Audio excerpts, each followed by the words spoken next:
Dear friends, hello again, and thank you again for your willingness to get into the complicated, frustrating, and important world of Israeli politics. I'm going to give you a brief overview of our work with the different parties in the Israeli political system. So first of all, I want to just say that we're recording this a week ahead of time, and maybe things will still change because the system is still volatile. But let me give you an update for today. The Israeli political system is mostly, in these days, focused on the issue of COVID and on the issue of the protection of democracy or the undermining of democracy. But we feel that more interest in the issues of diaspora Judaism will emerge as we get closer to the U.S. elections. I'll survey all the parties which we work with, which means that we will exclude the Haredi parties that refuse to sit in a room with us. But our general perception is that we work with as many parties as we can on as many issues as we can, and we collaborate on the different issues according to our interests. So first of all, I'll talk about Likud. Likud is the largest party. Its focus mainly today is on political survival. Some of our long-term partners in Likud, such as Erdan, have left. Erdan is now the ambassador to the U.S., but we're still have very good working relationships with ministers like Tzachi Hanegbi and Yuval Steinitz. At this point, we still are not communicating with the Prime Minister and his office.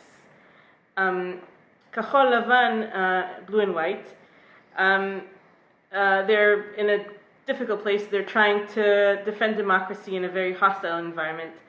The main struggle of Kahol Lavan right now, of blue and white, and which is the reason they enter the government against their commitments to their voters, is to protect the independence of the courts and of the judicial system. This struggle is led by Nissan-Cohen, who is Minister Nissan-Cohen, who is the Minister of Justice. Minister Gantz, the Minister of Defense, who is the head of the party, is currently in a showdown against Netanyahu in the hope to still become a prime minister under the rotation agreement in 13 months from today. The current tension, which is shifting all the time, but the current tension is focused on the nomination of the chief of police and the 2021 budget. If those issues pass, he may have a better chance at actually getting to the rotation date. We have close working relationships with many of the ministers of Kahol Lavan, specifically with the Minister Chili Trooper, the Minister of Culture, who is in charge of the funding of progressive streams of Judaism and is now taking a leadership role in figuring out new ways to support progressive Judaism in Israel, as well as Minister of Diaspora Affairs, Minister Yankelovich. This current government has the first reform minister, Minister of Agriculture, Alon Shuster, who is a member of our congregation in Sha'ar HaNegev, and also the second minister in the Ministry of Security, Minister Biton, is associated with the conservative movement.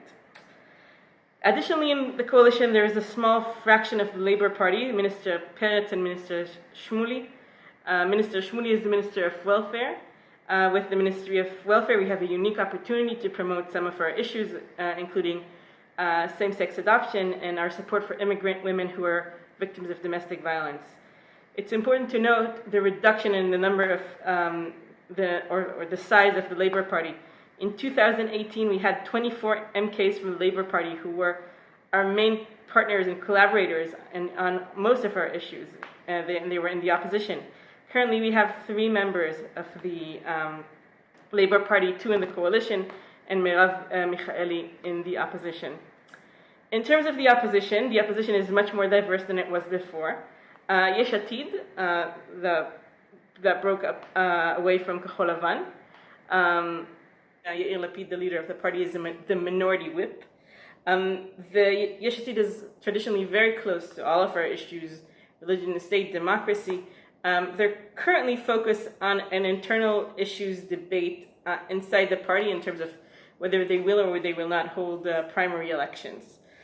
Other leading forces in the opposition, right-wing Orthodox party, right-wing party Israel Beitenu, which is a secular party, has really shifted focus in the last couple of years. They were previously championing the settlement movement mostly. Now they are championing religion and state issues and are more ready than ever to partner with us. In addition to the famous or maybe notorious Avigdor Lieberman, who is the head of the party, important members to watch are Oded Foel, who leads the line in opposing Netanyahu, and Elia Vidal, who is championing democracy and equality. The Yamina right-wing party is mostly orthodox and now focusing on offering alternatives to managing the COVID crisis. There are two members of the Meretz party who are elected, and Merav Michaeli. They are our traditional allies on all of our issues, and they're mostly focused on reestablishing and reimagining the Zionist left. Additionally, in the coalition is the Joint Arab List that gained strength in the last elections. The Joint List is mostly our partner on racism and equality issues. They don't usually vote or participate in discussions on religion and state issues. The entire Arab political leadership right now is busy trying to manage the COVID crisis in Arab towns. The effort has proved successful so far in reducing the infection rates in the Arab towns. So you're joining into this entire mess and trying to build more connections and more partnerships with these political parties in the Zionist Congress. Thank you again for your partnership.